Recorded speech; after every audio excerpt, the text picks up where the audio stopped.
Beleza?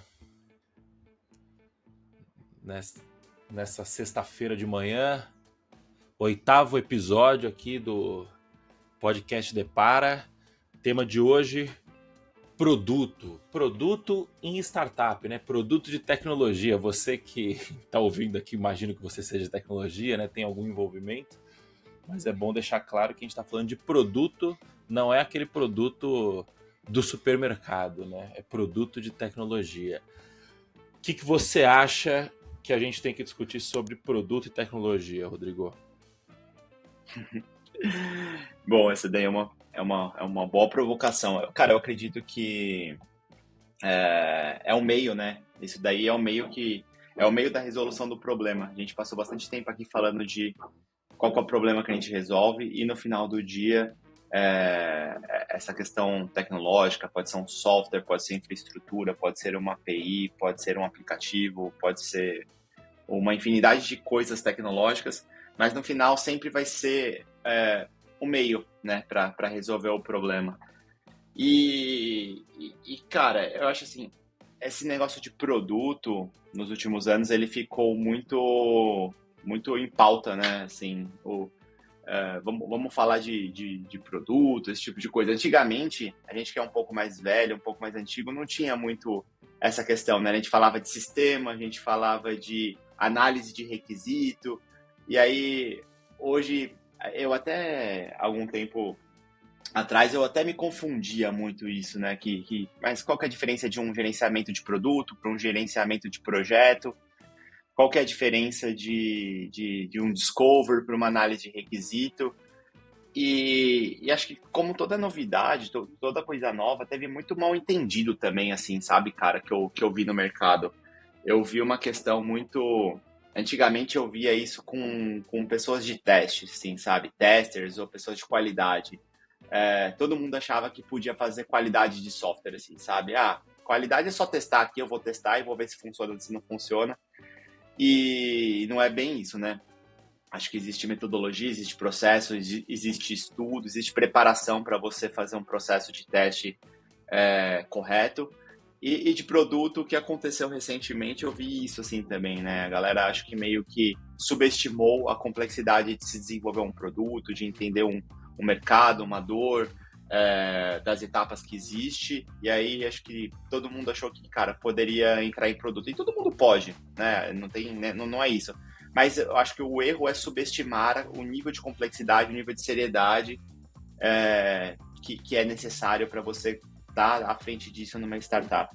Mas acho que a ideia é a gente falar de produto aqui, tanto na questão front, né, que é o entregável, que é o que resolve o problema, que é o que traz receita para a companhia, que é o que a gente vende, mas também falar do backstage aí, uma questão, quais são os acertos e os erros que a gente faz na parte de engenharia, né? A gente está falando de tecnologia aqui, o que a galera acaba pisando na bola aí, né, tipo de focar em coisas erradas ao invés de... Enfim, aí a gente pode falar sobre isso daí. Qual que é a sua visão? Cara, vários pontos. Eu comecei a estudar mais sobre produto nos últimos tempos. Vou começar, acho que semana que vem, na próxima semana, a ler um livro que chama Inspired, do Martin Kagan. Já leu? Sim. E aí isso é louco, porque uma das utopias, ou o Martin Kagan é um cara muito bom, talvez é a referência de produto, e tem gente que ama muito ele, tem gente que acha ele um filósofo, que muitas das coisas que ele fala meio que não se aplica na prática. E também tem uma questão de localização, uma coisa é Estados Unidos, Europa, outra coisa é Brasil, então assim, e aí houve muito problema com isso aqui no mercado também de conflitos internos, né? Porque a pessoa vai falar, não, mas o Martin Kagan pro executivo da companhia, o cara vai, cara, e o resultado e o número, então teve muito ruído, mas no final do dia é um bom livro, assim, eu gosto. Acho que serve de referência, né? Acredito que, como tudo, isso inclusive seria até uma outra pauta, né? Quando você estudar, é um negócio muito mais complexo do que você simplesmente ler um livro, né? Tipo, você vai se aprofundar num tema, cara, como que você vai avaliar a qualidade de um tema ou avaliar a qualidade de um livro, aliás, avaliar a qualidade do autor, sendo que você não expõe as ideias de um autor contra outro autor, sendo que você não...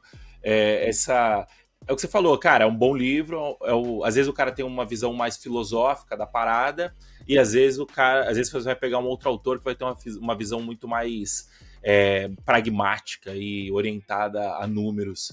E, cara, o que é o melhor? O melhor é você consumir um pouco de cada um, você consumir muito de cada um e aplicar um pouco de cada um, dado o seu contexto, né? Acho que o contexto é importante. Mas, falando um pouco de produto, né? Eu comecei a estudar bastante. Cara, a gente lançou o Tintim aqui no começo do ano, né? Tinha uma demanda reprimida muito forte pelo que a gente oferecia. A gente deu uma estirada muito rápido e o produto acabou não acompanhando a velocidade com que as vendas cresceram, né?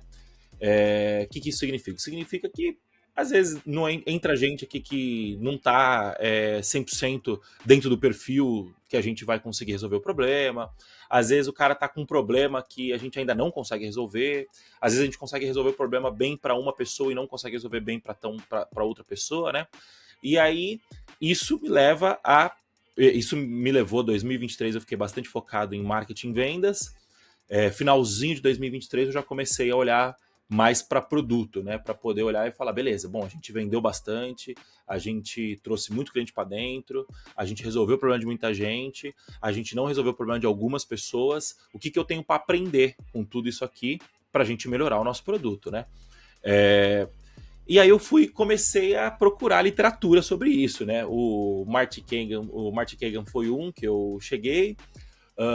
Cheguei a algumas pessoas brasileiras também, eu não lembro o nome de um dos caras que era, acho que ele chama Produtos Incríveis, o curso dele, alguma coisa assim. E aí eu fui dar uma olhada nas ementas dos cursos. E aí, cara, eu comecei a olhar a ementa, metade da ementa era coisa que eu aprendi na faculdade, análise de requisito, engenharia de software, gestão de backlog e Exato. roadmap.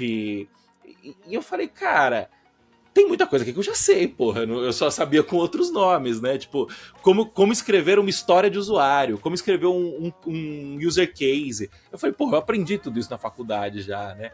Eu aprendi isso fazendo software. Eu escrevia user case há 10 anos atrás, porra, quando a gente tava fazendo software em 2012, 2013. Então, bastante coisa eu já sabia. Mas eu falei, bom, beleza, tem uma parte aqui que eu não sei ainda direito, que é o quê? Que é o Discovery. E eu acho que se eu fosse pegar aí 80-20 da parada, eu vejo até, eu tô fora, assim, do circuito de grandes startups, né? Faz muito tempo que eu não trabalho numa grande empresa, mas eu acompanho bastante, tanto amigos meus, quanto ouvindo podcast e tal. E eu percebo que existe um pouco de dificuldade de entender qual que é o papel do Product Owner. Ele é um Product Owner, ele é um Product Management, ele tem que tocar a batuta da entrega em si ou não, ele tem que ser só mais um stakeholder e quem toca a batuta é a engenharia. Eu percebo que a galera ainda tá um pouco perdida, né? Pode ser, não sei se essa percepção tá válida, você até pode me confirmar isso, né? E aí eu vejo que se fosse para elencar assim, um 80-20 da parada, eu acho que é muito mais descobrir o que tem que ser feito. Porque a parte de fazer ela é tão importante quanto o que tem que ser feito, mas ela é um pouco mais... ela é um pouco mais normalizada, digamos assim. Tipo, entregar software não é fácil, assim, entregar software direito não é fácil. Do mesmo jeito que você falou, testar não é trivial. Mas eu acho que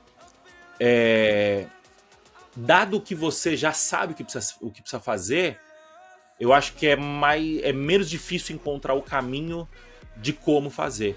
Agora, descobrir o que fazer é que é a parada, né? Porque e esse descobrir o que fazer, eu acho que ele depende muito de repertório, ele depende muito de conhecimento empírico, Tem técnico, obviamente, né? Você vai entrevistar o usuário e tal, não tô entrando nessa seara, mas esse lance até mais filosófico, né? Usando o termo que você falou, de descobrir o que tem que ser feito. E eu acho que tem que ter um background de business que eu acho que falta na galera. Eu acho que se eu fosse se fosse para estereotipar, eu acho que tem muita gente que falta esse background de business, de tipo assim, cara, um product owner, ele tem que saber como que a conta fecha. Ele tem que saber, na minha opinião, ele tem que saber de CAC, de LTV, você entendeu? Sim, de PNL. De PNL, exato. Sim. E o cara, o que é uma margem bruta? O que é uma margem operacional? Você entendeu? E eu acho que a galera, ela acaba não olhando para isso, e eu acho que isso é parte essencial do produto. Porque se você parar para pensar, pricing é produto? Para mim é. Você entendeu? Pricing, a oferta que você vai fazer é um pouco de marketing, mas é um pouco de produto também. A proposta de valor. A proposta de valor é produto total. E também é marketing, sabe? Então, existem essas zonas que se interligam, né? Essas zonas de intersecção entre produto, business, growth, até o financeiro, né? Que eu acho que esse é o olhar que eu gosto de exercitar na galera de tecnologia. Por quê? Porque entregar, entre aspas, é fácil. A pessoa já está acostumada a entregar. A pessoa já está acostumada que, sei lá, que ele tem que fazer teste automático para fazer software, por exemplo. Se você é programador e você não faz teste automático, pelo amor de Deus, né? Você parou no tempo. Mas isso é coisa básica. Beleza, vamos entregar software numa cadência X. Pô, beleza. Isso, acho que a galera que tá ouvindo a gente aqui já tem certo domínio sobre isso. Agora, cara, qual que é o problema de eu fazer um marketplace, por exemplo? Tipo assim, porra, por que fazer marketplace é 1 milhão de vezes mais difícil do que fazer um SaaS B2B, por exemplo? Por que fazer, sei lá, por que fintech... o cálculo da fintech o cálculo financeiro da fintech vai ser muito diferente, pode ser muito diferente do cálculo financeiro de um SaaS B2B, que cobra mensalidade, sabe? Coisas. Eu acho que é tudo relativo, isso daí. Não, eu tendo a relativizar, assim, não acho que um é mais fácil que o outro, assim. Depende da ótica. Teoricamente. Esse é o ponto. Pode ser mais fácil, mas o ponto essa visão de business, eu acho que ela é importante para você falar de produto, para você ter a visão do produto num nível mais estratégico, você entendeu? Eu acho que se a gente discute entrega, como que vai fazer, UX, são pontos importantes, sem dúvida, mas eu acho que aí a gente já tá mais indo pro tático. E, sei lá, eu gosto de discutir essa parte mais estratégica, porque o estratégico é o que ganha o jogo, né? Se a gente for falar até pro lado mais filosófico de novo, saber o porquê das coisas é muito importante, você entendeu? E eu acho que, principalmente depois de pandemia, que teve um boom de tecnologia e teve muito curso online necessários e acho ok fazer, fiz vários também, mas ele ensina tática, ensina o framework, ensina o como fazer, o porquê fazer. Eu acho que é isso que é legal a gente exercitar aqui. O que você acha? Eu acho assim, cara, tecnologia pra mim, pra mim, o que eu acredito, o que o Rodrigo acredita, tecnologia pra mim é um tripé, tá? Que ele se divide em engenharia, produto e design. É isso que eu acredito. E o que é cada um dessas coisas?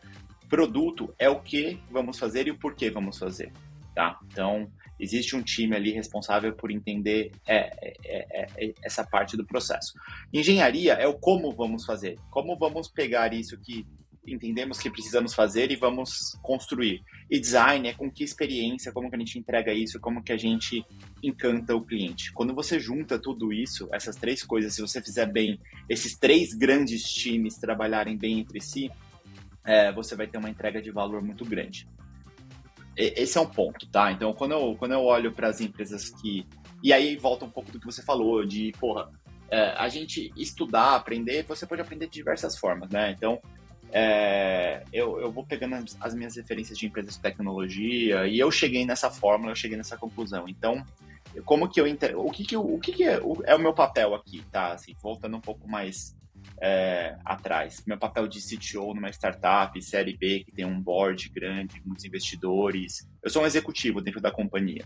O meu papel através da tecnologia, que é o meu time inteiro, 150 pessoas, é entregar as ferramentas, entregar os resultados que vão mexer nos resultados, nas métricas operacionais da companhia, o que a gente precisa entregar. Então, através da tecnologia, né, como que a tecnologia ajuda a companhia a entregar as métricas de negócio, as metas, os objetivos. É isso. E praticamente, startup é uma empresa de tecnologia, né? Então, assim, o time de tecnologia, ele é um ator, cara, junto com vendas, assim, é o ator principal dentro de uma companhia. Então, esse é o principal ponto. Agora, o negócio que eu acredito muito que você falou aí, que faz muito sentido para mim, é que a galera de produto, e aí produto acaba entrando, sendo um ator também muito forte nesse show aí, né? E de fato, então assim, só descobrir e você conseguir fazer a parte mais operacional, a gestão do backlog, fazer com que as coisas saiam no tempo que tem que sair, esse tipo de coisa, já é algo complexo. Mas eu vejo que, quando você estava falando, eu estava olhando, pensando na questão de Docket mesmo. Então, quando a gente está desenvolvendo um produto, uma funcionalidade, um módulo, tudo que é novo, cara, existe um go-to-market que ele é muito complexo, que é, aí você vai lá no time de precificação, como que a gente vai precificar isso? Você vai no time de marketing, como que a gente vai comunicar isso ao mercado? Você vai lá no time de customer experience, como que a gente vai reportar isso para os clientes que já existem? Como que a gente vai treinar o time de vendas para vender tudo isso daqui? Como que a gente vai comunicar a empresa que a gente tem algo novo aqui que todo mundo precisa saber para todo mundo precisa entender o porquê que a gente construiu isso. Então, e aí volta o que você está falando, né? Construir software é algo muito complexo.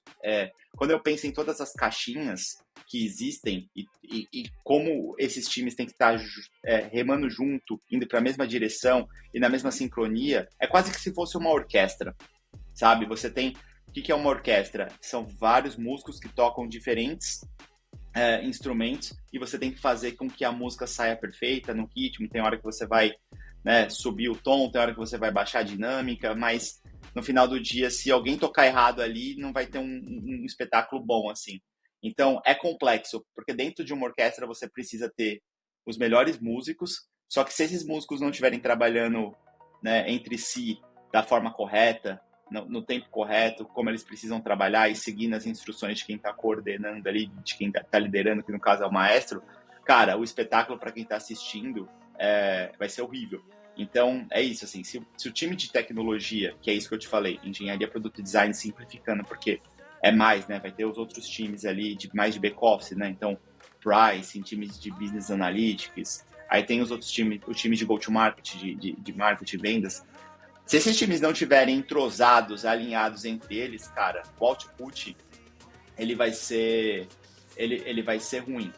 E aí, esse eu acho que é o desafio de uma startup quando ela começa a crescer. Porque quando você é um time pequeno, você consegue liderar tudo. Você começa com um software mais simples, você começa com um público mais assertivo, você tá todo mundo ali sentado em volta da mesa, todo mundo entende para onde está indo. Se mudou alguma coisa, galera, mudou aqui, todo mundo já entende. À medida que vai crescendo e esse software ele vai se expandindo, e os times também eles vão crescendo e vão criando, né, novas caixinhas, cara, você manter esse alinhamento de para onde você precisa ir, o que cada um precisa fazer, no tempo que precisa fazer, e cada time entender a sua parte no todo ali, é um negócio que vai adicionando complexidade. Então, por isso que essa questão de produto, do que a gente está falando, de entender esses skills, essas coisas, ele é necessário, porque quando a gente olha um software, se você pegar um software grande aí, famoso, que você conhece, pode ter certeza que tem softwares desses que tem 1000 pessoas trabalhando nesse software só no time de tecnologia. E aí você imagina a complexidade disso, né? Porque quando a gente está na faculdade, a gente aprende a desenvolver um software. Quando eu comecei aqui na Doctor, eu desenvolvi um software sozinho, vários softwares sozinho. Agora, quando a empresa começa a ter muitos clientes, começa a ter um nível de complexidade muito grande, a infraestrutura, tudo isso vai ficando complexo, você vai ter que escalar com pessoas, porque senão você não cresce. Você, né, chega uma hora que esse é o desafio. E aí montar esses times né, e fazer com que esses times entendam o que precisa ser feito, essa é a complexidade. E aí, quando a gente vai estudar produto, o que a gente está tentando resolver no final do dia é a escalabilidade. Como que a gente trabalha de forma assertiva, que frameworks a gente usa aqui para prever, não prever, para evitar que a gente perca tempo, dinheiro, seja mais assertivo. Então, acho que esse é um desafio de quando você começa e quando você vai crescendo, assim, sabe? Sei te ouvindo falar, mas é difícil para mim tangibilizar isso na prática, justamente pela falta de experiência em times grandes, né? Isso é até uma dúvida que eu tenho. Vocês começaram na Docket, você desenvolveu os primeiros softwares, né? Como que foi primeiro o processo de discovery aí na Docket, ou como que é hoje em dia? Fala um pouquinho de como que é o discovery, como que era e como que é hoje em dia de produto. Tá. Então, acho que no começo... antes de responder essa pergunta, eu queria também falar um pouco das etapas do CTO numa startup que eu acredito também para deixar um pouco mais tangível, que conecta a responder essa sua pergunta. Cara, no começo, geralmente, depende de como... Tudo depende, tá? Mas assim, se você é um second time founder, geralmente, vou começar, e você já entra com um time sofisticado, você já tem network, você já tem dinheiro, recurso, é outra parada. Mas assim, geralmente, você entra no primeiro estágio da companhia, você é o hacker. E o hacker não é que você é o cara que tem que hackear tudo, não, você é o cara que vai construir tudo praticamente, quase que sozinho. Então, você é o cara que vai fazer o front e o back, você vai fazer a infraestrutura, você vai fazer o deploy, você vai fazer tudo. Você vai ser quase que o cara responsável por colocar aquele produto no ar. Você ou muitas poucas pessoas. Então, essa é a primeira fase. A segunda fase é você começar a montar um time, né? Porque o que acontece? Vai começando a ficar mais complexo, o backlog ele vai aumentando, as oportunidades, as coisas para construir, as coisas que você quer testar, elas vão aumentando. Então, a segunda grande fase é você conseguir montar um time, tá? Um time para você conseguir liderar e você conseguir se escalar em cima disso. A outra fase que eu acredito é você começar a montar um time de gestão, que é quando você começa a virar líderes de líderes, para que esses líderes consigam tocar essa área, né? Então, hoje, qual que é o meu papel hoje? Hoje eu sou um líder de líderes, porque você fala, tem 150 pessoas no seu time, como que você lida com 150 pessoas? Na verdade, eu lidero 7 pessoas diretamente, que são os grandes líderes, que eles lideram outros líderes, inclusive, e isso cascateia para que a gente consiga chegar. Então, construir essa escalabilidade de management team, ela é complexa. Você vai errar e você vai acertar muito, mas você precisa fazer isso para você crescer com a companhia, tá? E o último, a próxima fase que eu acredito, cara, é a fase quando você já consegue ter esse time mais estruturado, e aí você vai para uma questão mais de ser o cara da visão mesmo, assim. Então, galera, né, o que a gente está achando que é o futuro da empresa, com a visão que a gente já tem, é você expandir na visão, sabe? Para você ir propagando isso para a galera, para você direcionar a galera para onde tem que ir. Então, são essas fases que eu acredito, e eu acho que eu tô nessa última já. Eu já tô mais na fase da visão, assim. E levou muito tempo para eu construir esse time, esse management team que eu tô agora. Precisa de muito recurso também. Então, depois que a gente levantou a Série B, eu passei esse ano inteiro praticamente construindo, treinando, desenvolvendo esse time para que esse time toque. E agora eu tô numa agenda muito mais fora até da companhia, de ir para os investidores, ir para os clientes, ir para alguns eventos que eu tenho que estar falando, né? E voltando isso para dentro de casa, falando, galera, é para esse lugar que a gente precisa ir, ajudando a corrigir a rota. Mas hoje a minha execução é muito mais a execução do meu time, que daí volta lá no High Output Management, né? O livro lá do Andy Grove, que é, cara, o seu resultado, e o resultado que eu entrego para minha companhia, para o meu conselho, é o resultado do meu time. E como que o Rodrigo é visto perante a companhia, perante o conselho, é o espelho do time dele. Então, isso é muito importante, né? Então, por isso que é importante você ter um time muito bom que te represente. Então, assim, essa é a jornada que eu acredito. Agora, respondendo a sua pergunta, lá no começo era muito simples, porque o Flávio, meu sócio, ele veio de mercado de empresa que precisava de documentação para rodar os processos.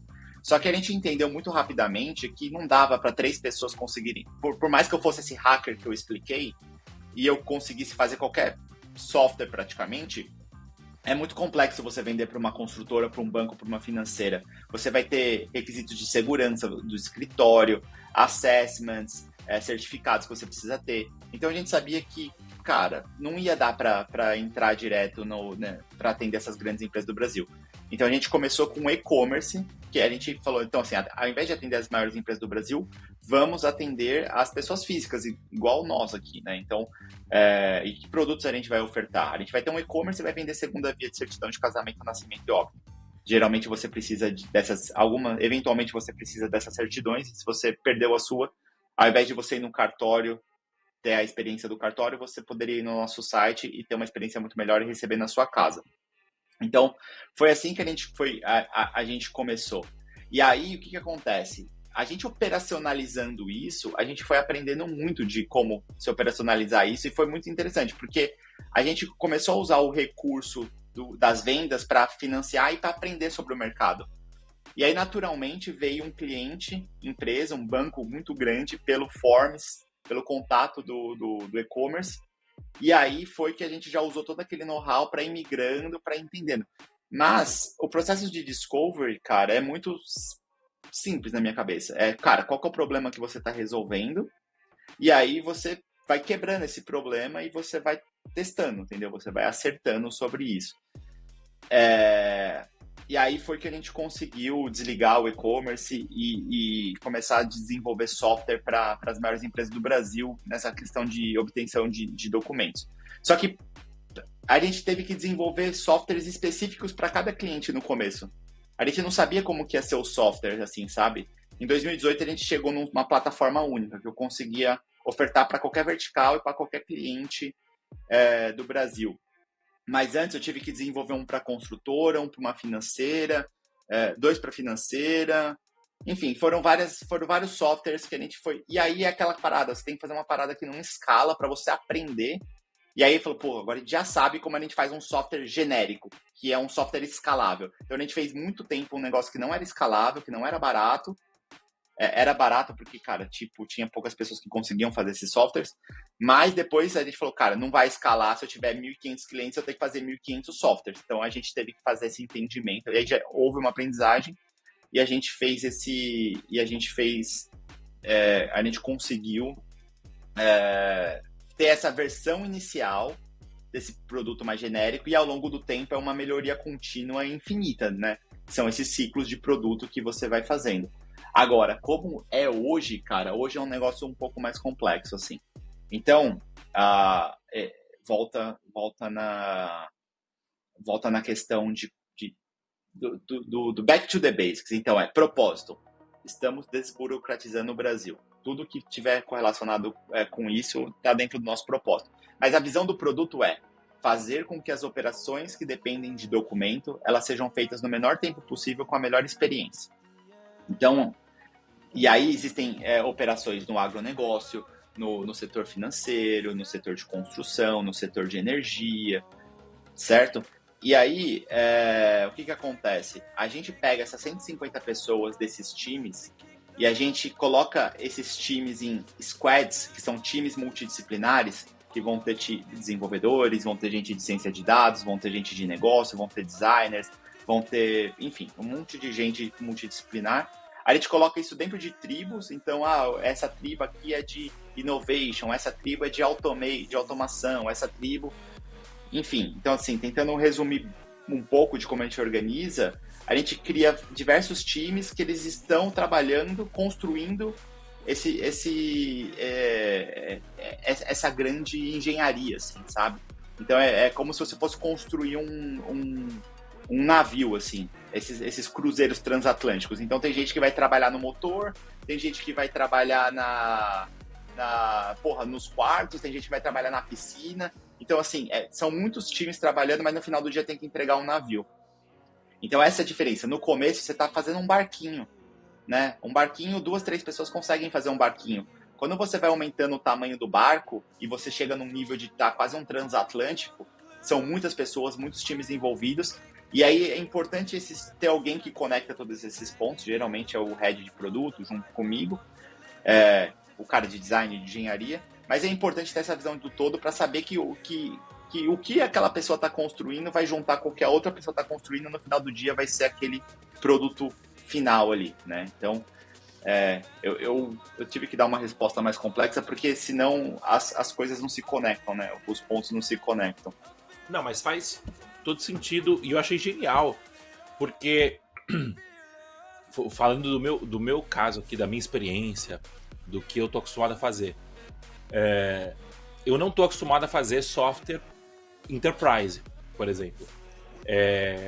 E eu tenho um pouco de aversão a software enterprise justamente por causa, quando eu era programador, né? Hoje em dia acho que não, mas quando eu era justamente porque, puta, tem segurança, tem compliance. Eu lembro que eu trabalhava numa área de compras. Área de compras, e aí o cara precisa homologar. E eu lembro que eu trabalhava numa startup uma época, e os caras fecharam um contrato com o Bradesco. E era exigência do Bradesco que os dados estivessem em São Paulo, estivessem no Brasil, perdão. Aliás, era exigência que os dados não estivessem fora do Brasil, né? Eles não poderiam... Então, assim, se você quiser uma curiosidade, assim, cara, quando a gente começou... a gente começou na AWS da Virgínia, que o custo era melhor, mais barato, e aí, assim, quando a gente começou a fechar os investimentos e quando a gente começou a fechar os primeiros clientes, foi a primeira coisa. Aí tivemos que migrar tudo para São Paulo. E hoje e aí, mais quer saber mais? Então, assim, a gente tem redundância em São Paulo e a gente tem redundância ao redor do mundo. Então, assim, imagina a complexidade dessa infraestrutura toda, né? Sim, então, assim, grandes clientes exigem complexidades que clientes pequenos não exigem, né? E aí, eu achei genial, porque justamente uma das coisas que eu ficava em dúvida era o seguinte: como que você vai fazer discovery se você tem 1000 clientes na base, ou discovery, ou rollout de funcionalidade, ou, sei lá, um smoke test, por exemplo. Quando você está falando com muito volume de usuários, de clientes, enfim, de acessos, você consegue fazer um negócio que é um smoke test, que é o quê? Às vezes você coloca um botão que não funciona, o botão. E aí você mede quantas pessoas clicaram naquele botão. Foram 1000 acessos e 50 cliques. Porra, 0,5% de clique, não sei se faz sentido. Aí você bota um outro botão, faz um outro teste, deu 250 cliques. Aí você fala, porra, aí já tá falando de 25% de engajamento, né? Então, porra, legal. De 2,5% de engajamento. Não lembro, não fiz a conta de cabeça. Ou seja, um teve mais engajamento que o outro. E aí você fala, beleza, como que eu vou fazer isso com o Bradesco? Não tem como, você entendeu? Você não pode fazer um smoke test com o Bradesco, né?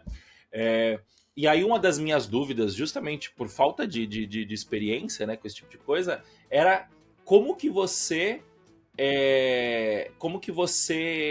gerencia a escassez de recurso, dado que você tem muito menos margem para erro. Porque você tem... Hoje, quantos clientes tem a Docket hoje? 200 clientes grandes, enterprise. 200 clientes. É bastante. Para uma empresa enterprise é bastante. Sim, né? sim. Porque você pensa que são as maiores empresas do Brasil. Assim. Exato. Só para você ter uma ideia, 35% das empresas listadas na Bolsa de São Paulo são nossos clientes. Então, como que você testa com cliente? E cara, startup é teste. Essa sempre foi a minha dúvida. Eu tenho mais de 200 clientes aqui hoje no Tintim, você entendeu? E a Docket tem quase 10 anos, o Tintim tem 10 meses, um pouco mais de 10 meses, entendeu? Então, eu achei genial esse lance de vocês eram praticamente uma software house, né? De enterprise no começo. Vocês tinham lá um no começo core, era. Né? Vocês tinham aqui, só para dar um contexto, né? Aqui no Tintim a gente fala muito com agência de publicidade, né? E um dos conceitos que faz muito sentido para uma agência de publicidade é você nichar, ao invés de você atender todo tipo de cliente, né? Então, ao invés de você atender uma marcenaria, uma loja de sofá, uma hamburgueria, uma empresa de material de limpeza, uma empresa de construção, você nicha em só atender loja de sofá, por exemplo. E por quê? Porque quando você só atende loja de sofá, você vai ter uma condição muito maior de processualizar os seus processos, né? De padronizar os seus processos. No caso de vocês nicharam, entre aspas, em documento, certo? Mas cada empresa tem uma demanda diferente para esse documento.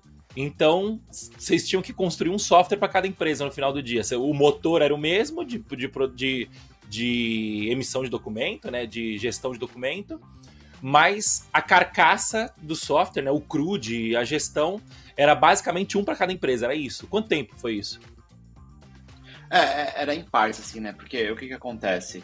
A financeira, ela precisava de certidão de óbito para liberar o seguro, né? Então, no final do dia, o que acontece? A gente está conectado a 35 mil órgãos públicos, 250 tipos de documentos que a gente emite. E aí o que acontece é que os clientes diferentes, as verticais diferentes, setores diferentes, para casos de uso diferentes, eles requerem documentos diferentes, entendeu? Então, quando a gente foi fazer a questão ali da financeira, a gente fez um software que só emitia certidão de óbito e eu estava otimizado para aquilo.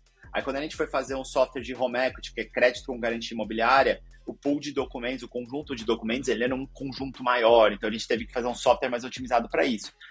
Então, assim, é engraçado, porque é meio que um Lego, assim, entendeu? Como que a gente faz para, ao invés de ter que desenvolver um software específico, a gente entende quais são as intersecções dos clientes aqui, e aí, cara, é um trade-off que a gente fala. Tem hora que você não vai conseguir agradar todo mundo. Você pega o Monday.com lá, que é um software de gestão de projeto, por exemplo. Cara, eles atendem centenas de casos de uso, as maiores empresas do mundo, tal, não sei o quê. Só que, cara, ele não vai numa profundidade gigantesca para cada caso de uso, porque não tem como. E aí o que acontece é que às vezes você faz um software, parece que é o Monday, só que para imobiliária. Aí você faz o Monday perfeito, porque daí você usa o que ele tem de melhor, o core, e você aprofunda ainda. Então, aqui na Docket, a gente decidiu ir para um negócio mais abrangente, né? Então, a gente entende essa questão das obtenções dos documentos e a gente entende que a gente quer trabalhar com algumas verticais. E para a gente fazer isso, a gente precisa ter um software que ele tenha um certo nível de profundidade para cada vertical, mas ele não pode ser um negócio que ele é muito específico.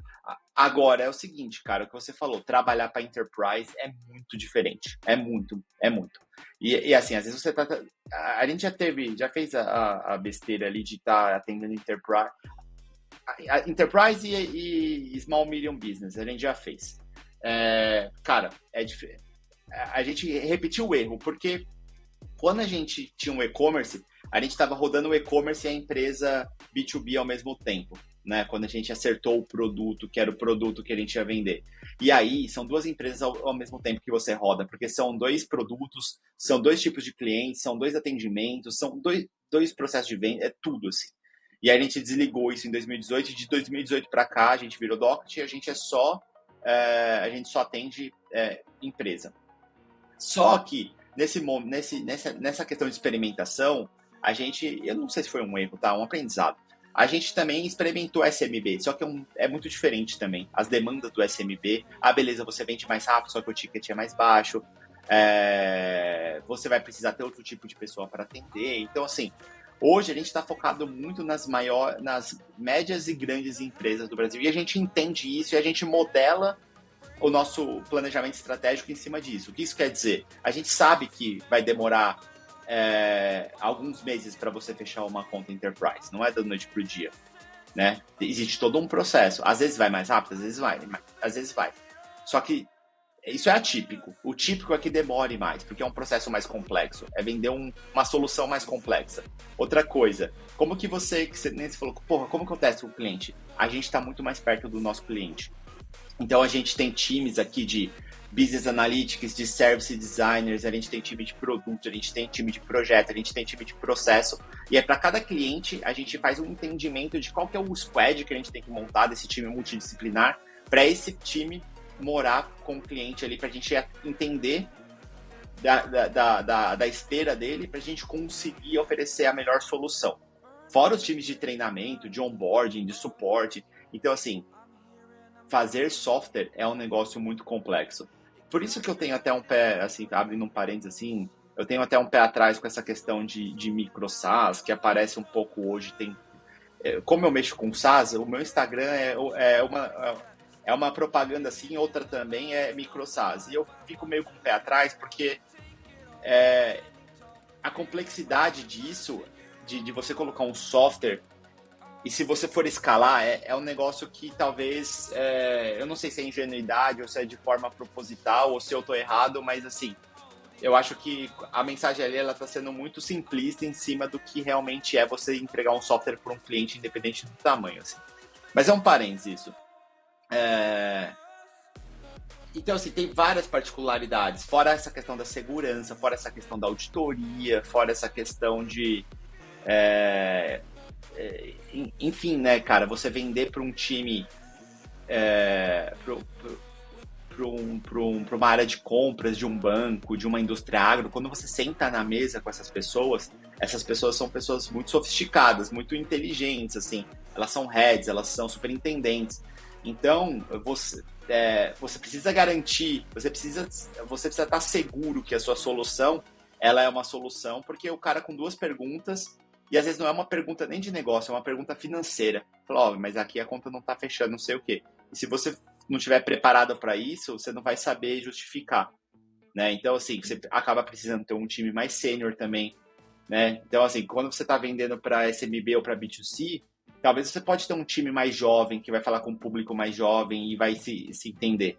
Quando você está falando com um superintendente de um banco, você precisa colocar ali uma pessoa que consiga falar com ele na mesma frequência que ele fala. Então, tudo isso é complexo. E aí, o que eu acho que é mais complexo ainda, voltando no exemplo do Monday, que eu falei, por exemplo, é quando você atende tudo. Desde a pessoa sozinha, eu posso usar o Monday só para mim, para o SMB, para o Medium e para o Large Enterprise, assim. Isso é o nível de... E quando você... E aí são go-to-markets diferentes, são propagandas diferentes, é tudo diferente. Então, no final do dia... às vezes eu fico olhando para a companhia e vendo a complexidade daquilo, mas vendo aquilo funcionar, eu falo, cara, eu nem sei como a gente conseguiu estruturar isso, mas eu fico feliz da gente ter conseguido estruturar, porque é complexo resolver o problema, entregar o software, que é o que você falou no começo do papo aqui, entregar um software quando você escala, quando você fatura centenas de milhões de reais, quando você... Cara, é um negócio muito complexo. E aí, e por isso que você tem que ir um passo de cada vez. Se quando eu comecei eu fosse pensar onde eu estaria agora, eu nem tinha começado, porque eu falei, nem sei como chegar lá. Mas você vai aprendendo, né? Eu você tô me vai sentindo iterando. assim agora. Mas, cara, eu fico pensando nos próximos passos, assim, das coisas. E o que eu acho que é importante é você ter problemas novos para resolver. Sabe? O que eu aprendi também, o que me deixava um pouco frustrado ao longo da jornada era... Tinha problemas que entravam ano, saía ano, era o mesmo problema. E, cara, problema na vida você sempre vai ter. Só que tem coisas que encara que, né? Tipo emagrecer. Vamos fazer uma analogia pra galera entender. Imagina que entra ano, sai ano, você fala, puta, eu vou emagrecer. E cara, você nunca resolve esse problema. Se propõe a resolver esse problema. E aí você vai lá, consegue emagrecer porque você colocou foco, dedicação, disciplina, consistência, resiliência, visão de longo prazo, pum, conseguiu. Aí você fala, puta, agora minha vida é perfeita. Não, aí você vai ter outros problemas. Agora, você ficar stuck, você ficar preso num problema por muito tempo, pra sempre, isso é um negócio que eu acho que, porra, te segura, assim, sabe? Então, eu acho que uma coisa que eu falo pra galera, quando eu tô... Cara, qual que é o problema aí que você tem aí que já tá fazendo aniversário há alguns anos? Resolve esse problema que você vai ver. Você vai destravar, vai desbloquear e vai aparecer outras coisas, né? Porque não tem essa questão, quando eu resolver isso, minha vida vai ser ótima. Não, vai aparecer só coisas novas. E aí o que mais me assusta é as coisas que eu não sei do que eu não sei, entendeu? Então, se eu sei que eu tenho que resolver um problema, é uma coisa. Mas tem muita coisa que eu não sei, que eu não sei. Só que, cara, não dá pra viver assim, sofrendo no... Aí você morre de ansiedade, né? Então, É aí que entra a fé. Se você não tiver fé... exatamente. Que vai dar certo, que você... É, exatamente, cara. Concordo muito. E isso até, acho que é bom, a gente já falou de mentalidade, né? A gente vai acabar falando várias vezes, várias outras vezes aqui, mas o programador tem uma dificuldade com fé, justamente pelo binarismo, Lógico, né? pela lógica. Pela lógica, pelo lance binário do computador, mas isso é importante. Eu ia falar alguma coisa que você falou de... Ah, beleza. A gente... Tá, você falou como a gente tá grande aqui, você até falou um pouco de microsas, que eu acho que até emenda com o que eu quero perguntar agora, que é o seguinte. No começo, a gente tá falando com uma galera aqui que... eu tenho certeza que vai ter muita galera de microsas aqui, por exemplo, que o cara quer fazer um microsas. E aí esse cara, ele quer saber sobre produto, por exemplo. Eu vejo muita gente... Cara, sei lá, eu vou te dar um exemplo. Ontem, eu tava saindo do carro, eu tive uma ideia, tava voltando do treino, eu tive uma ideia que era o seguinte, eu ia fazer um plugin de Chrome que pega a transcrição do YouTube, de um vídeo do YouTube, salva essa transcrição, joga no chat GPT e resume o vídeo da pessoa. Já existem N plugins para isso. Qual que seria o diferencial de um plugin desse? Eu ia pegar esse conteúdo e ia gerar um artigo com esse conteúdo e eu ia indexar esse artigo no Google e eu ia ganhar dinheiro com SEO, com propaganda. Eu ia ganhar visita com SEO e ganhar dinheiro com propaganda, né? Aí, toda vez que eu tenho uma ideia dessa, eu anoto, eu participo de um grupo de microsas, inclusive, ou eu anoto, engaveto, ou eu mando pros caras. Falo, ó, alguém implementa aí. Isso é uma ideia que ela nasce de você olhar o chat GPT e falar assim, cara, dá pra fazer isso, isso e isso.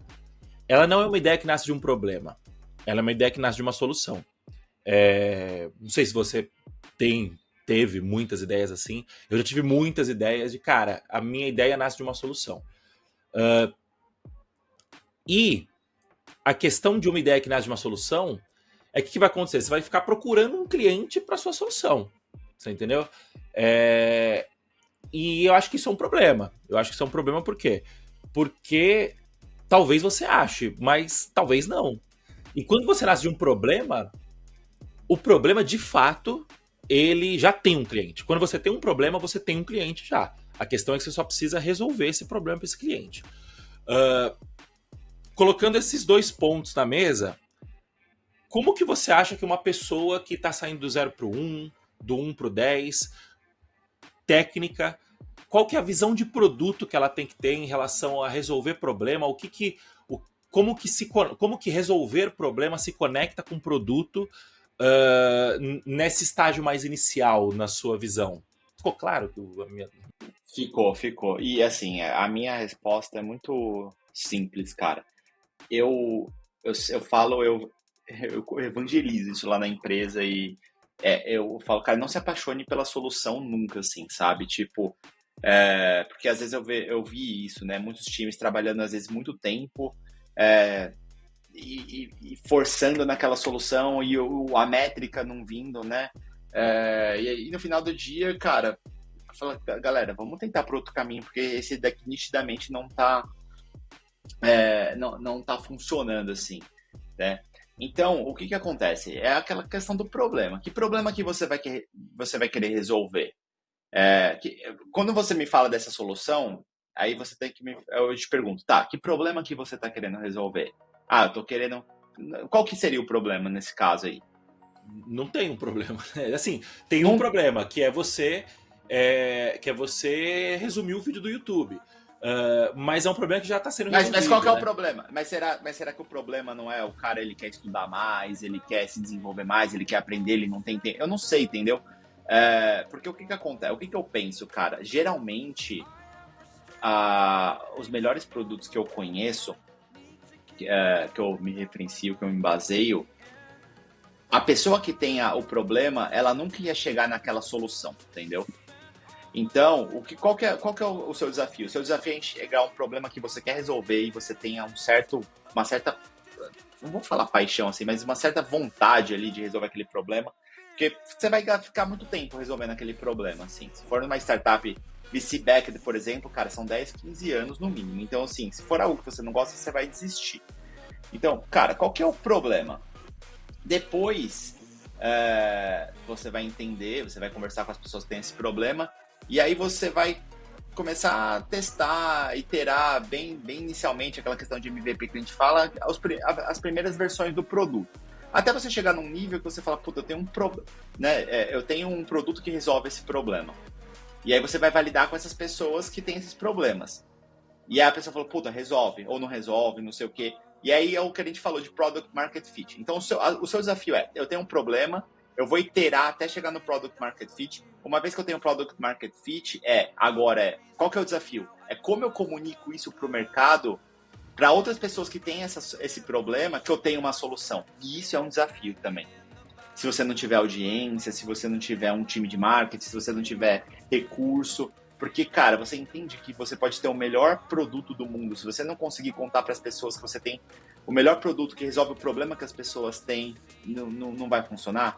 Isso daí é uma questão que a gente vê alguns softwares tipo ChatGPT que cresce no boca a boca e a galera acha que... Mas é raro isso, tá?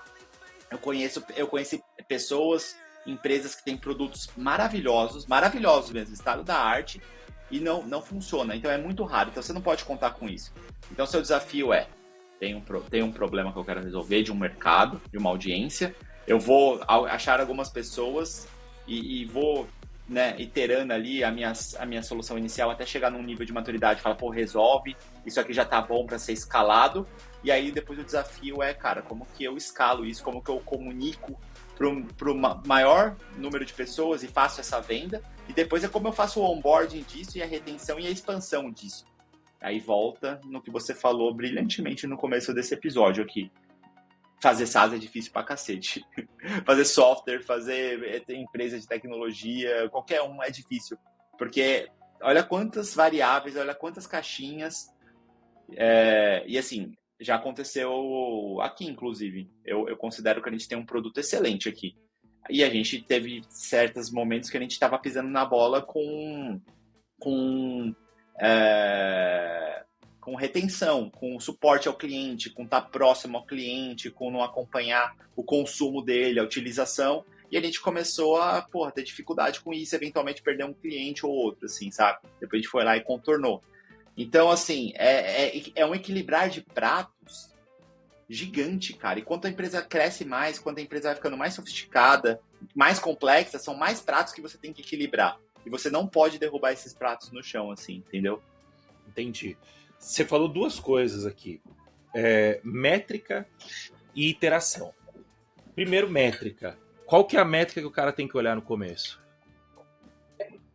Retenção, para mim, né? Retenção. Engajamento e retenção, né? Então, eu posso completar a sua resposta? Eu acho que tem que olhar para retenção, mas eu não sei se a primeira métrica tem que ser retenção. Aliás, que a métrica do primeiro momento tem que ser retenção. Eu acho, olhando pelo Tintim aqui, por exemplo, o nosso churn tá alto. Só que é retenção, beleza. Mas eu olhei... eu passei 2023 olhando para crescimento só. Então, olhando para crescimento de MRR, né? Crescimento de MRR acaba passando por retenção, mas a gente estava com churn alto, mas vendendo bastante, né? Eu fiquei olhando para crescimento, ou seja, novas vendas, né? Até novembro, mais ou menos. E agora eu estou olhando para retenção.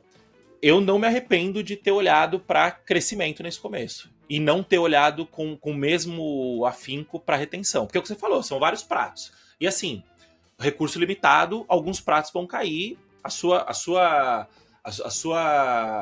esperteza, né? Você tem que ser malandro de falar assim, cara, qual que é o prato que não pode cair? Você entendeu? Tem alguns que vão cair, infelizmente não dá para ser perfeito.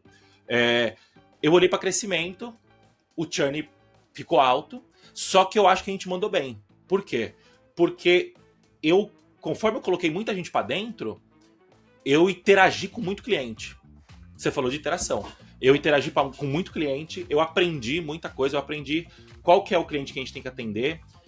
Estou aprendendo, né? Eu tô falando aprendi, ainda a gente está nesse processo ainda. Qual que é o cliente que a gente tem que atender? Qual que é o cliente que a gente não tem que atender? Então, o seu software não vai ser bala de prata, vai ter cliente que você não vai conseguir atender e tá tudo bem. Então, eu acho que retenção é a métrica de médio e longo prazo. Mas eu acho que quando você está olhando, ela pode não ser a métrica de curto prazo. O que vai definir o seu curto prazo? O seu contexto. Então, se você tem 10 clientes na sua base, na minha opinião, você não tem que olhar para retenção. Você tem que olhar para crescimento.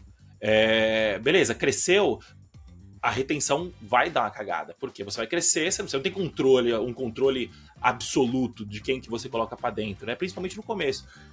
O meu ponto aqui você precisa iterar. Você falou, cara, lança, itera, aprende, corrige, lança de novo, itera de novo, corrige. Isso é um ciclo. Eu tava ouvindo o podcast do Eric Rice, no podcast do Lenny, que ele fala, cara, pessoal, tem gente que fala minimum lovable product, vão dando outros termos lá pro MVP, né, que ele criou, e ele fala, cara, o termo é esse, MVP. O que acontece é que as pessoas acham que fazer produto é fácil. Fazer produto não é fácil, fazer produto é difícil e fazer produto é demorado. Você precisa iterar e você não pode ter medo do erro. Tipo assim, você não pode encarar o erro como uma coisa ruim. Obviamente, você tem que trabalhar para acertar, mas você tem que entender que, cara, você errou 100 vezes, são 100 novos aprendizados, contanto que você não erre 100 vezes a mesma coisa, né? Aí é burrice.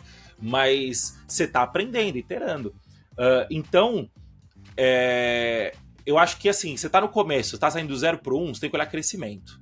Tem que crescer, tem que botar a gente para dentro, tem que aceitar que vai ter gente que vai ficar insatisfeita e vai aprender com essa galera. E contanto que a pessoa fique insatisfeita com um lance tipo assim, cara, puta, a ideia é boa, mas não serviu para mim, eu acho que ainda não tá legal, tal. Aconteceu várias vezes isso no Tintim.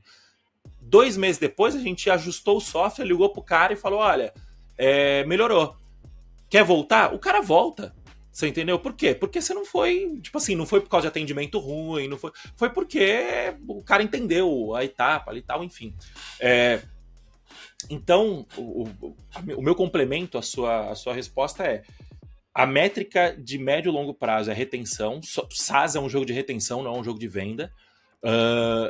Mas eu acho que você tem que analisar o contexto e se o seu contexto for o começo, eu acho que tem que olhar para crescimento mais do que para retenção. Faz sentido? O que você acha? Faz. Eu acho que tem alguns pontos aqui. Bom, assim, para ficar claro, e eu tô há bastante tempo aqui nessa parada. Crescimento é a regra do jogo para startup. Cara, não.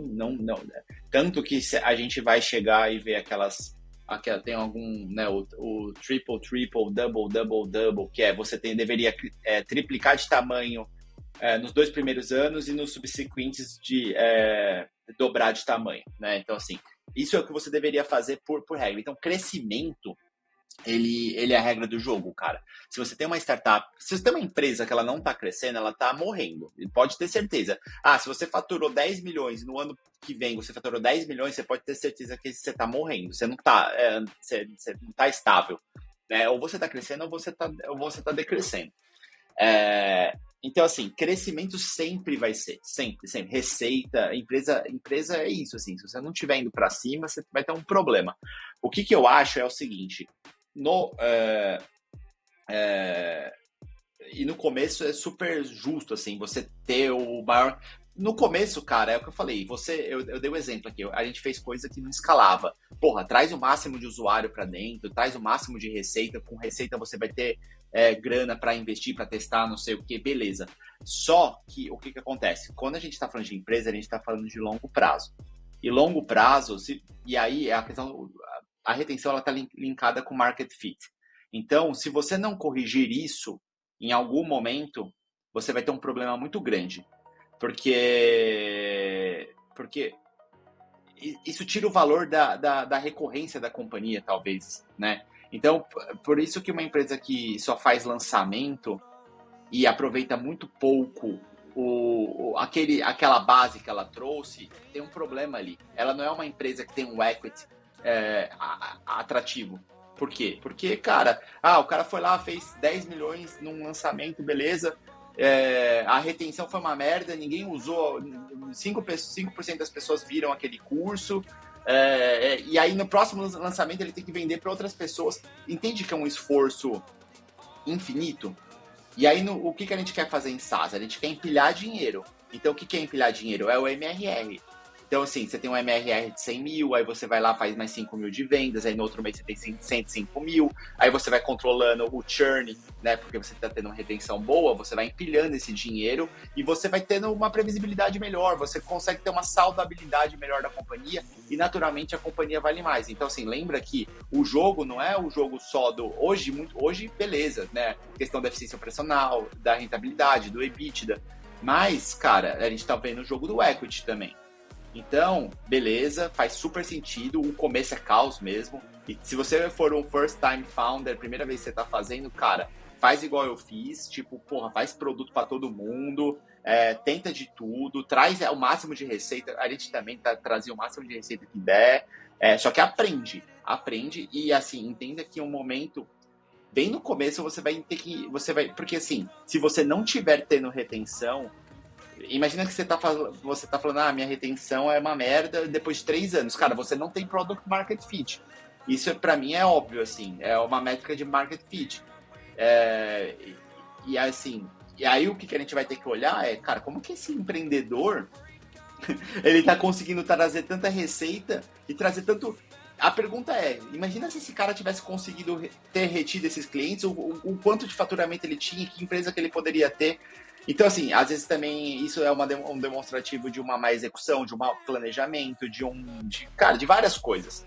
Então, eu concordo. Agora, eu falei da retenção porque a retenção é algo que vai fazer você ter um voo um pouco menos turbulento e porque é muito louco. Porque pensa assim, imagina que eu tenho lá 10 milhões de reais em MRR, né? 120 milhões de ARR.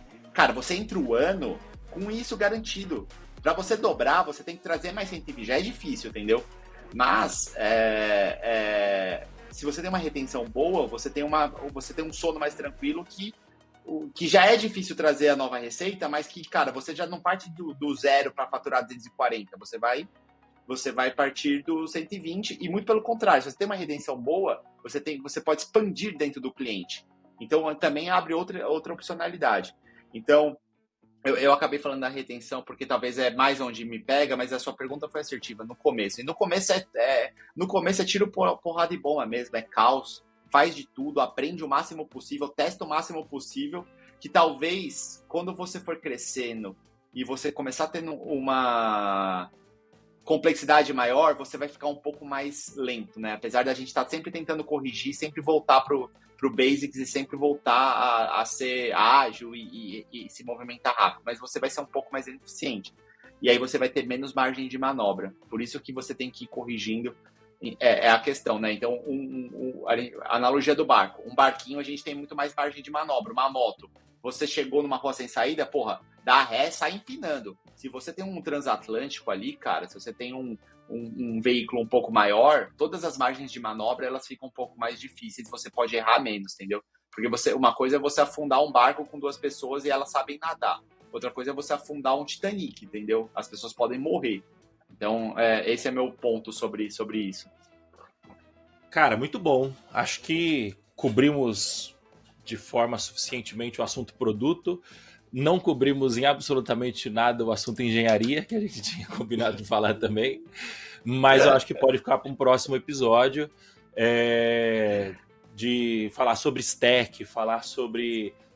a hora que você falou, eu tenho um pé atrás com essa galera de microSaaS. Eu achei que você ia falar microserviço. Eu ia falar, pé atrás com microserviço. Também. Eu também tenho. Não. Eu não tenho assim. Qual que é o eu tenho um pé atrás com o dogma do microserviço, que tá caindo já, né? Mas há uns 5 anos atrás era... Cara, eu tenho um pé atrás, não é com a galera do MicroSAS.